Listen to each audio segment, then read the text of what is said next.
В преддверии 70-летия Великой Победы экспозицию из Музея краеведения имени Тугана Мальсагова для удобства посетителей перевезли на мемориал памяти и славы, что в Нассер-Корте. В выставку вошли не только личные вещи ветеранов, но даже обломки боевого самолета. Мадина Пугоева расскажет.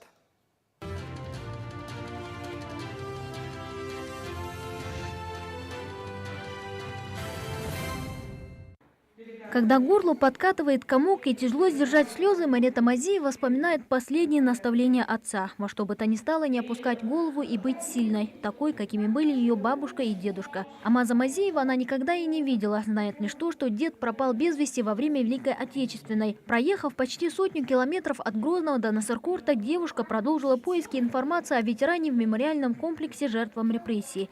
Все напоминает дедушка, бабушка. Все старые времена напоминает. Рассказывали нам все эти войны, про войну, все. И страшно все, и жалко всех.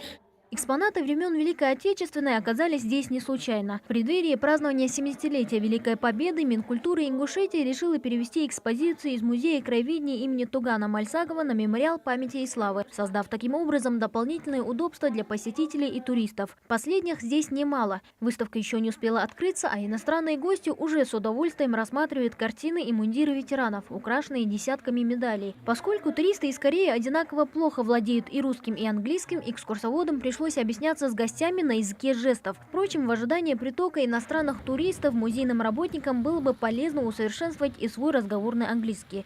А тем временем посмотреть на экспозицию приходит еще больше и больше людей. Среди них и самые маленькие посетители, внимание которых с первых минут приковало к обломкам самолета. На нем когда-то летал герой России Мурад Оздоев. В одном из вылетов самолет был подбит, но летчик направил свою горящую машину на вражеский эшелон. Сам он попал в плен, откуда был освобожден только в конце войны. Остатки его самолета позже были найдены поисковиками и переданы в Ингушский краеведческий музей. Это часть фюзеляжа и одна из лопастей мотора самолета. Они, как видите, хорошо сохранились, несмотря на то, что очень долгое время они провели под землей, провели в болотистой местности. Помимо личных вещей у участников Великой Отечественной в экспозиции представлены настоящие боевые снаряды, и разорвавшиеся, и целые, но, конечно, обезвреженные саперами в послевоенное время. Снаряд упал недалеко от мельзавода, и он не взорвался.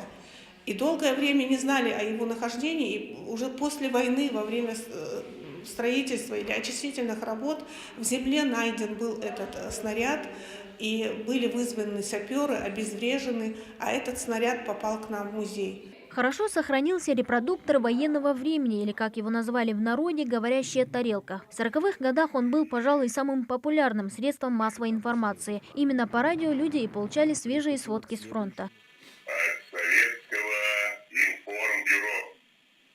Послушайте важные сообщения.